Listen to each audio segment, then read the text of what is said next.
Jim, can I jump in? Jim, this is Kira. Let me ask you a question. So we have a situation where your son was seen by Roderick Scott. Your son was white. Roderick Scott is black. Roderick Scott says he thought he was breaking into neighborhood cars. He felt threatened. He ended up shooting your son dead. He was arrested, tried, but not convicted.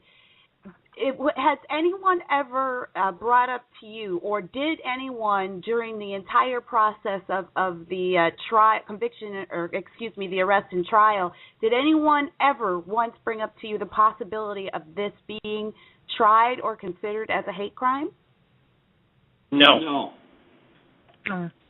And did you feel like there was any racial element to it? Because, here we're talking about this case now because there are like Talitha said, it's not totally the same, but there are striking similarities to the Trayvon Martin case, a shooting that is very questionable, an unarmed teenager with seemingly no prior history of trouble, and a lot of people have racial sensitivities about this, and this is one of the things that made me curious about your son's case, is that there seemed to be no element of race brought into it, and yet you're telling us all these details that do make the process seem very questionable. Do you have questions regarding race in your son's case, or does that not cross your mind at all? I did have a question, and I asked the DA, Julie Finocchio, who was trying the case.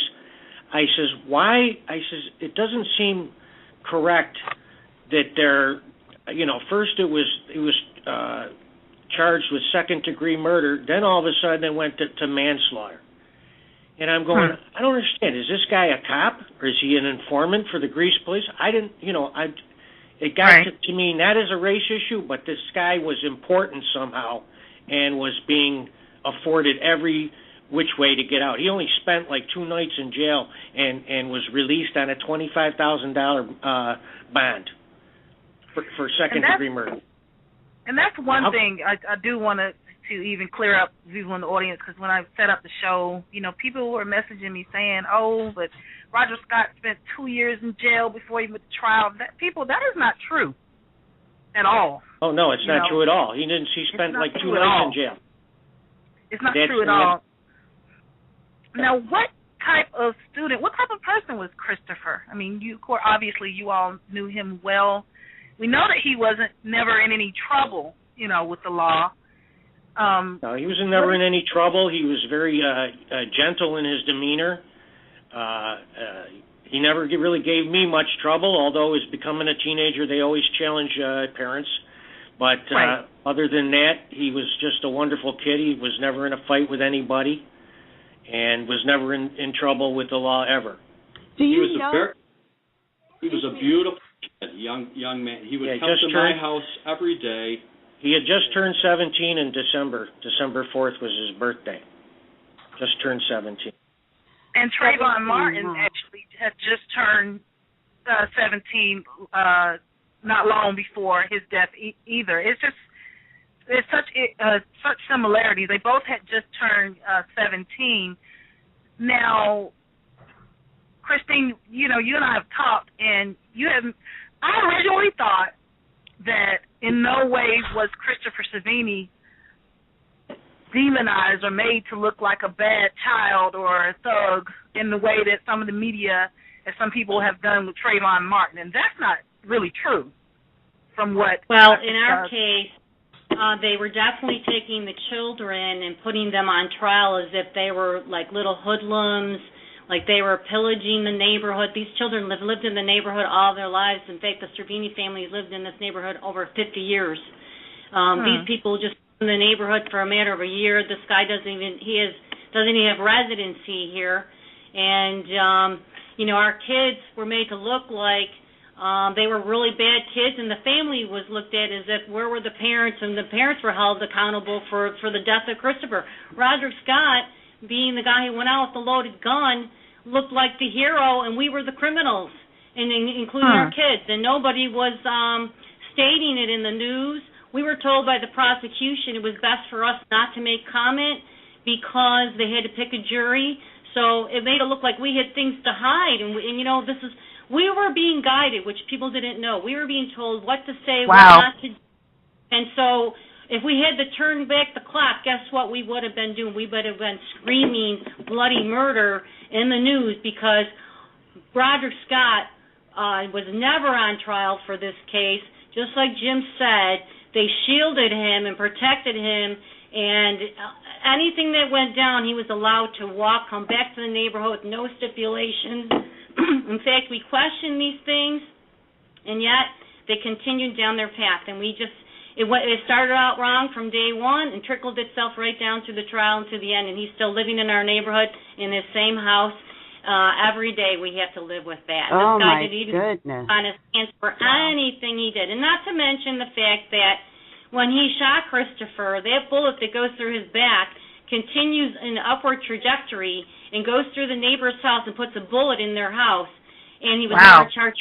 It's not known to the jury either or to the media. Christine? Other than the fact that there was a hole in the garage door and there was measurements done of it. But they didn't mention that it went into the guy's living room wall. Christine, and then when I met with Jim, I'm sorry to interrupt you. I was just wondering, but did it ever come to light exactly what the kids were doing that night? What prompted Roderick Scott to go out there? Well, the kids admitted what they were doing was they were looking they ran out of cigarettes. So they were looking to see if a door was open and somebody left their cigarettes in the car. Can I just say something about this? My brother Dave wants to say something. I want to because I know a lot about this. Yes, and this was the trial. First of all, Christopher, and these are the facts.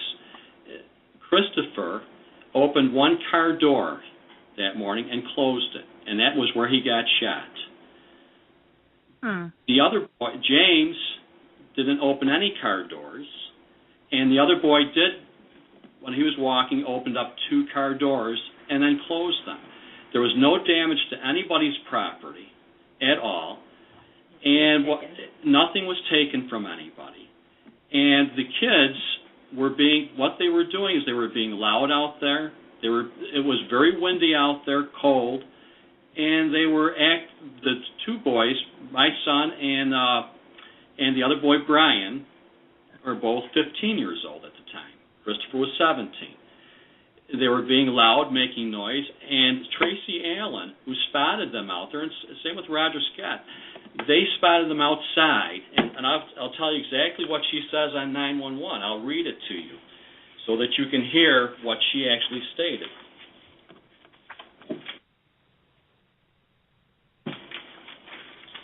She says, "Hi, this is Tracy Allen from," I won't give the number of her house, Bainbury Way. "I'm calling because there are 3 kids that were walking down the street, and they're looking suspicious and yelling and screaming. But they went across to the neighbors, and we were thinking they were trying to steal." And the dispatcher says, "Okay." Then she goes, "They left the neighbors when they saw my husband come out, and now they are running down Manitou Road. I don't know if we should bother, but they do look kind of suspicious." Dispatcher says, "Okay, and are you going?" Now, we couldn't hear this. It was kind of inaudible, but Tracy Allen comes back and says, "I have no idea. I'm in my home, and I just saw them in the street." So the dispatcher says, "Okay, we'll let them know." And Tracy Allen says, "All right, thank you, bye-bye."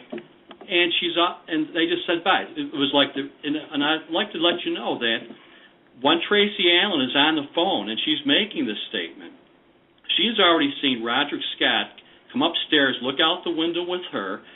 She saw him come to the armoire, take a gun. That's where he keeps the gun. She knows where he keeps the gun. He grabs the gun from the armoire. She sees him go outdoors. She looks, and this I'm telling you through police statements that I've read, and she sees him, in her words, she sees him jogging through the right pane window of her door, sees him jogging towards the kids.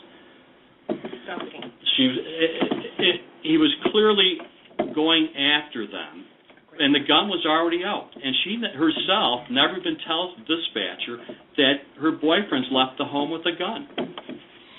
So this, Dave, this brings me to a question then about the veracity of Roderick Scott's statement that Christopher charged at him and threatened him in some way. What's your response to that? Absolutely ridiculous. It's a lie. It's a lie. It's absolutely ridiculous. If you read anything about what Roderick Scott says, it's always, I believed they were stealing. I believed they looked suspicious. Anything you can claim in self-defense after you kill somebody is always going to claim, what else you got? I was in fear for my life. I was being charged. They're told to say that, and they're guided by their defense attorney, and it's all laid out. And guess what? It is a lie because the science is absolutely provable that Christopher shot in his back. How do you explain that one? And that bullet goes through the neighbor's house. And here's another thing, too. I mean, I'm letting you know what the 911 calls are telling you, which they did not use during the trial, the 911 calls. He tells everybody, I didn't know that they were kids. I didn't know they were kids. On the 911 calls, it's very clear that they know that they're kids. They can describe their clothing. And you can describe everything. You can describe their clothing that they were wearing, but yet he couldn't see anything. And again, as Chris just said, Christopher is clearly shot in the back. This is no one that's charging anyone. And if you look at this driveway, it's very steep. And my son, who was also there, and he stated this in trial as well. He stated that when they were, my son actually saw Roderick Scott. We don't even know if Christopher really saw him, but Christopher's back was towards him, and then James said he touched Christopher because Scott did yell up. He said, "Freeze, don't move." That's what James heard. And James has said from the beginning, even when he went to the police station, that this happened all very fast. He said his hands were up, and all of a sudden, the gun went off. When the gun went off, and Christopher was standing right there in front of him, James ran. And James was lucky he was able to escape through a little area between a garage door and a car. There was two cars that had these boys blocked. Christopher was blocked up between these two cars. So now Christopher has nowhere to go except down. He's already shot, and this is all explained through the coroner too. And the coroner did explain this, but the jurors did ask, and I'm telling you left. The jurors did ask to see that coroner's report, and they were denied to see that report. That report. That report is so extremely clear on first and second bullets and what those bullets did. So Christopher is clearly hit in the back. The bullet goes up through the garage door. Now Christopher is falling. And that second bullet actually, because Christopher is, as the coroner explained, Christopher now is pulling his hand upwards towards his chest, and the bullet goes through his hand. The second bullet. Second bullet goes through his hand and ends up going through his chest, his left part of his chest. And this shot was in a downward direction. This is all explained by the coroner. This is a boy that was shot once in the back and upwards, where the bullet does go upwards. They have a bullet pad. The pad it's pathable, and again now you have a boy that's falling, and the bullet shot downwards. So and I just want to bring out something. They never let anybody talk about who Christopher was at that trial. Christopher was a non-aggressive kid. And there was just no way that Christopher would attack anybody, and especially an adult at all, or any person. I mean, this is not the nature of this boy. And this is his father. What about Roderick Scott says, I think he yelled he was going to get me. I think. He doesn't. He says he can't hear, he can't see, and he says that, and yet Chris never touched him. Chris was falling down. It was a very steep incline to this driveway, almost like the pitch of a roof. And he was shot, and one of the boys said that was there, Brian, said he saw him get shot, and it was a pop. It was one bullet right after the other.